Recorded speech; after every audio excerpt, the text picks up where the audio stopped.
What is controlling your thoughts? What is enslaving you? Is it the television set feeding your mind images of what life should be? Is it the internet drawing you in and controlling your time? Is it drugs or alcohol numbing your brain and diminishing your desires? Or is it weakness, lack of discipline that prevents you from accomplishing what you want to accomplish? If you configure your life so that what you are genuinely doing is aiming at the highest possible good, then the things that you need to survive and to thrive on a day-to-day basis will deliver themselves to you. If you dare to do the most difficult thing that you can conceptualize, your life will work out better than it will if you do anything else. Safe in? It's not important how long you live. What's important is how you live. But I think that some of us are producing results in our lives that level of commitment brings that we particularly don't like or find distasteful. I don't think that as a participant in life, you cannot be committed. You either committed to mediocrity or you're committed to greatness. You're either committed to being productive or you're committed to being non-productive. You're committed to being happy or you're committed to being unhappy. See, whatever you're doing, however you spend your time, that tells you who you are. So think about what it is you like to create in your life experience. You can make the commitment to your life that you don't like the results that you have, and that you're going to do something about it. See, that power is available to all of us. People who look at life and decide, I want something different for myself. I made the commitment to do it, and I did. Why is it that people are frightened by commitment? Because when you say the word commitment, that intimidates a lot of people. Why?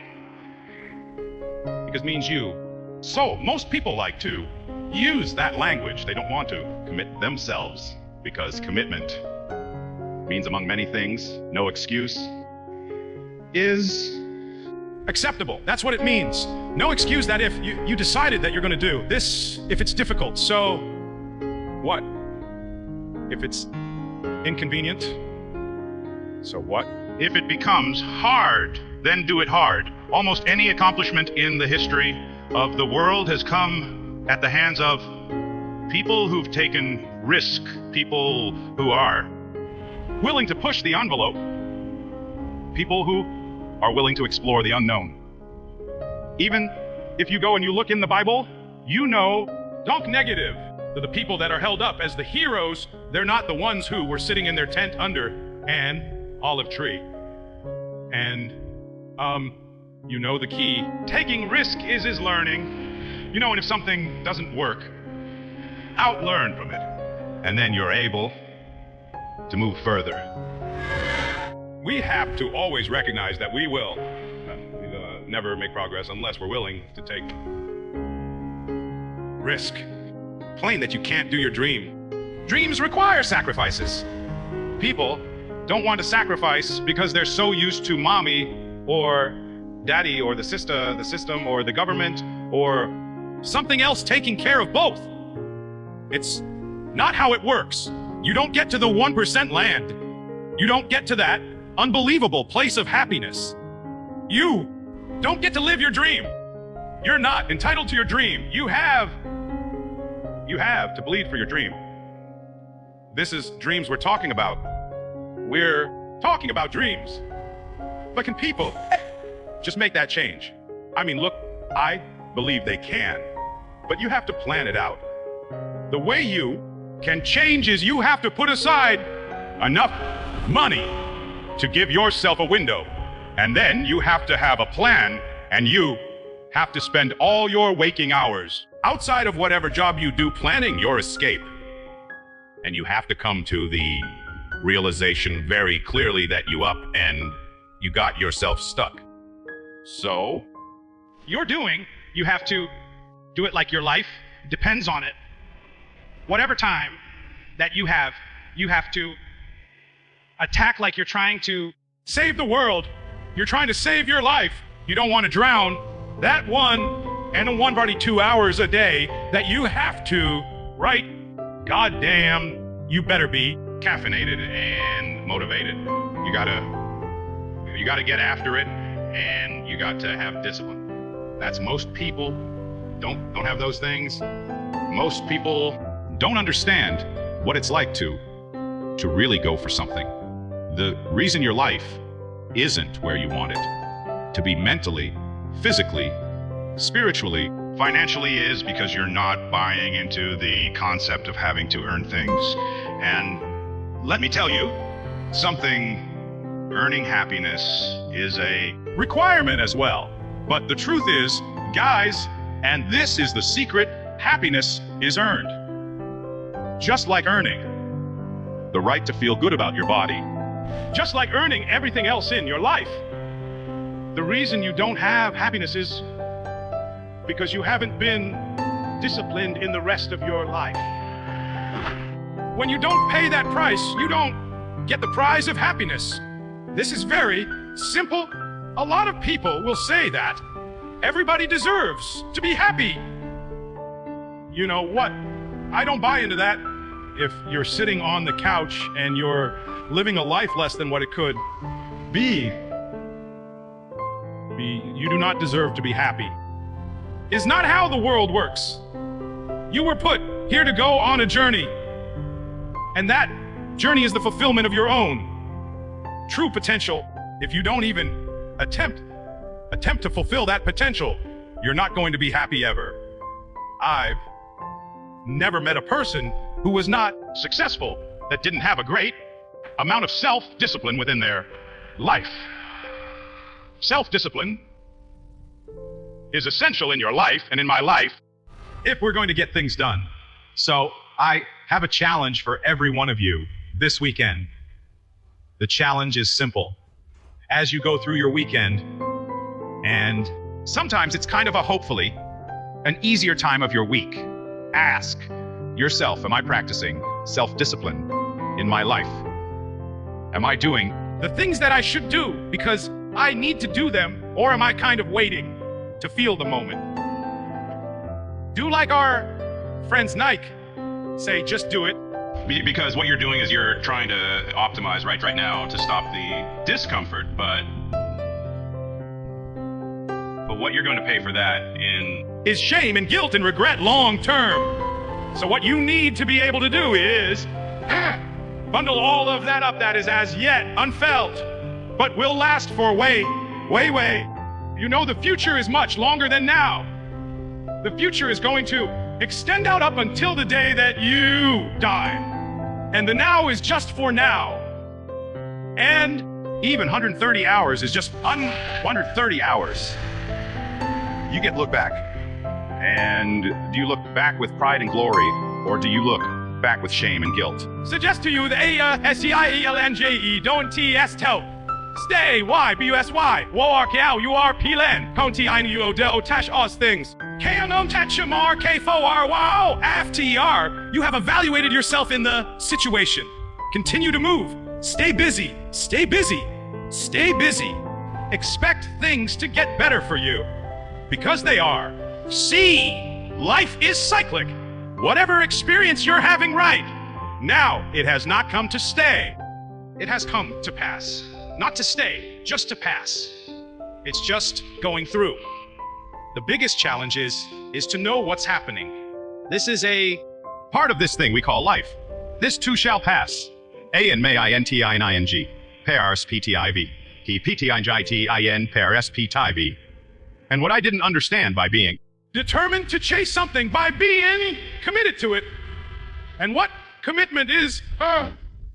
Commitment is staying true to what you said you were going to do long after the mood that you have set it in has left. You see, people think commitment is saying, yes, I'll do it on the days when it feels B, committed to everything that I ever started in my life, and I never stopped, and I never quit it. And so by being committed to everything that I started, I finished it. It built a certain type of spirit. It built a certain TYPE oath. Menental ITY. IT by L to cert AINTY. E oath. Andy, no, I come the NT. Kui I te, even if I went ITO. I call the I and teach baby, even if I went ITO. I call you old in this tail, even if I went to DITO. 2 O mum UH, C red, EQIDY, MMY, EF, AND, VRITHING. Tosh, I was DING, because I UNDRs told MY. E assistance E wasn't about me. I went from TAM, AGO, IUNDR stuod, TH, press S more, MPOR, tent, can't HE, Pierre, Bose, UCT, IT, Myosin, ABO, THE, Ode, FOMA, 4, MNE. I'm at A, ITTO, the NFL or not, type Mosice, Hyenkon, CQUNTO, Spilly, Plan, Farm, Life, but I was going to fall and Lovi, ITH, type RO, says Bikayos, I used UNDR, Sto, D, BY, FILIM, in love with that process. It was going to turn me into a machine. If you don't have a lofty ambition, then you suffer miserably. The reason for that is life is really complex, short, finite, full of suffering and beyond you. The suffering is meaningful. It's just not the kind of meaning you want. So how do you get out of that? You note the baseline of suffering and then you say to yourself, okay, I need to do something that justifies that. At some point in life, we got to wake up and we got to say no more.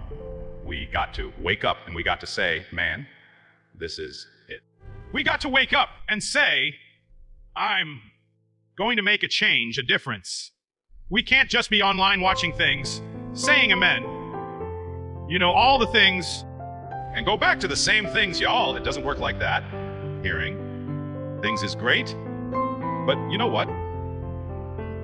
Doing things and taking action, that's what's going to make change in your life. You need to start making some decisions. You ain't got to change everything, but you need to say, you know what? This is the one thing I'm going to stop being loyal to. This is the one thing I'm going to start being loyal to. What permission do you need? And I'm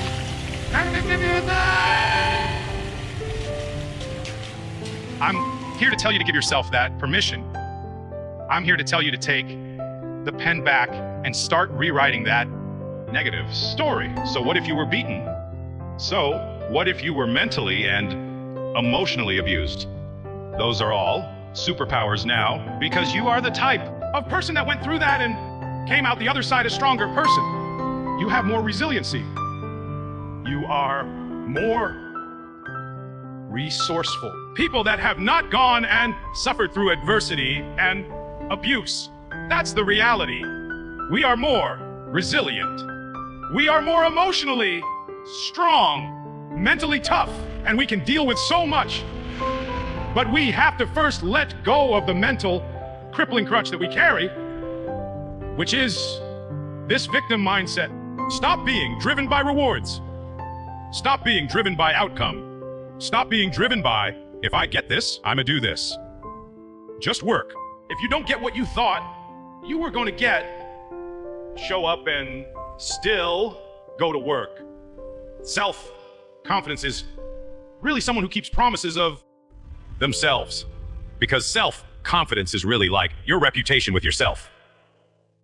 If you got a great reputation with yourself, you know you can trust you. So concerned about your reputation, what other people think about you, you got to be able to find all these different things in your mind. Oh, I can put discipline right there. I can put consistency right there. I can put all these things right there in that spot. If your life is not organized and your life being everything around you, when you get better, everything will get better for you. And that's where I picked up that phrase for things to change. You've got to change. You don't have to change the marketplace. You don't have to change the marketing plan. You don't have to change the economy. You don't have to change countries. You don't have to change. You don't have to change circumstances out there. All you've got To do is look within and see if you can change yourself for the better. And as you change, things will start to change for you. almost nothing in life is constant. Conditions and circumstances are perpetually in flux like the winds and the tide. Which is why my mind is never fixed. I tack and adjust forever, searching for my new 100%. Age, health, and the responsibilities we carry can be limiting. That doesn't mean we should give in to those limitations or use them as excuses to let ourselves Or our dreams go. but we can acknowledge them. As long as we are committed to finding What we can still do, given those limits, whether they be temporary or indefinite, and maximizing that. Every day, thousands of people wake up to a defined by newfound limitations that are difficult to accept. Maybe they've been diagnosed with a terminal disease or suffered a spinal injury. Could be they lost a limb or are suffering from PTS. More often, the shifting circumstances are not nearly so dire. Sometimes, it's good news that changes the equation. Maybe you are a new parent or landed a lucrative gig that demands 10 to 12-hour work days. Could be you recently got married, which means you have to consider more than just your own goals. No matter the variables, your new 100% is out there, waiting for you to find it. The thing is, Most people don't want it because whenever you're trying to find your new, whatever, anything, it means you're not who you used to be. can be depressing enough to give up the search. Some people use their new circumstances to dial down their effort level instead of adjusting their approach and still giving it their all to achieve their goals. You've got to work with what you have. I couldn't run a ruck. But that didn't mean I was out of the fight. No matter what you are dealing with, your goal should be to maximize the resources and capabilities you do have. If you've suffered a freak injury or received a diagnosis that changes everything, what does your new maximum effort level look like? a lot of people buy their time and wait to see what happens next, but a year or two later, they find they are still waiting. With every unfortunate Turn in life, no matter how heavy the weight, you have to be committed to pushing back against that pressure with effort, no matter your age, abilities, disabilities, or responsibilities. We must all stay committed to finding our new benchmarks. Because not only does that keep your mind engaged and your demons at bay, you actually might achieve things the old you never could have conceived. There are two phrases I'd like you to ponder for a moment. The first is that life and busy seasons. That's one of the changing seasons. That's one of the best ways to illustrate life. It's like the seasons that change. Here's the second phrase. You cannot change the seasons, but you can change yourself. Now, with those two key phrases in mind, let's turn to what I Consider to be the four major lessons in life to learn. The first lesson is this: learn how to handle the winters. They come regularly right after autumn. Some are long, some are short, some are difficult. Some are easy, but they always come right after autumn. That is never going to change. There are all kinds of winters. The winter when you can't figure it out. The winter when everything seems to go haywire. One writer called it the Winter of discontent. There are economic winters, social winters, personal winters, when your heart is smashed into 1,000 pieces. wintertime brings disappointment. And disappointment is common to all of us. So learn how to handle the winters. You must learn how to handle the nights. Right after days, you must Learn how to handle difficulty. It always comes after opportunity. You must learn to handle recessions right after expansions. That isn't going to change. The big question is, what do you do about winters? You can't get rid of January simply by tearing it off the calendar. But here's what you can do. You can get stronger, you can get wiser, and you can get better. Make a note of that trio of words. Stronger, wiser, better. The winters won't change, but you can. Before I understood this, I used to wish it were summer when it was winter. When things were difficult, I used to wish they were easy. I didn't know any better. Then, Mr. She gave me the answer from a part of his very unique philosophy when he said, "Don't wish it were easier, wish you were better." Don't wish for fewer problems. Wish for more skills. Don't wish for less challenge. Wish for more wisdom. Here is the second major lesson in life. Learn how to take advantage of the spring. Spring is opportunity, and spring always follows winter. What a great place for spring right after winter. If you were going to put it somewhere, that is the place to put it. God is a genius. Days follow nights. Opportunity follows difficulty. Expansion follows recession. And this all happens with regularity. You can count on it.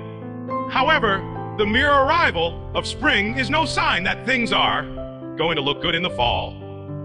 You must do something with the spring. In fact, everyone has to get good at one of two things: planting in the spring or begging in the fall. So, take advantage of the day.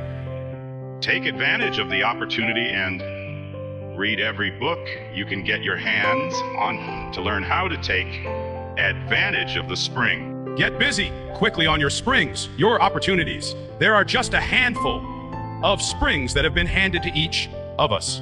Life is brief, even at its longest. Whatever you are going to do with your life, get at it. Don't just let the seasons pass by.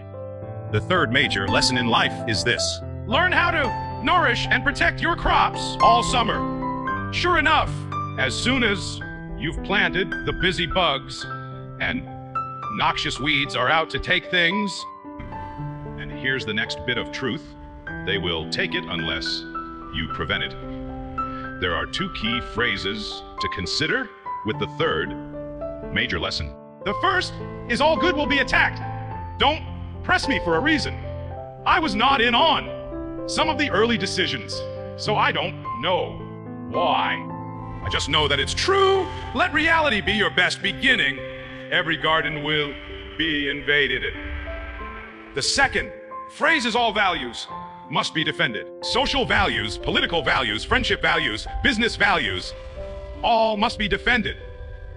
Every garden must be tended all summer. If you don't,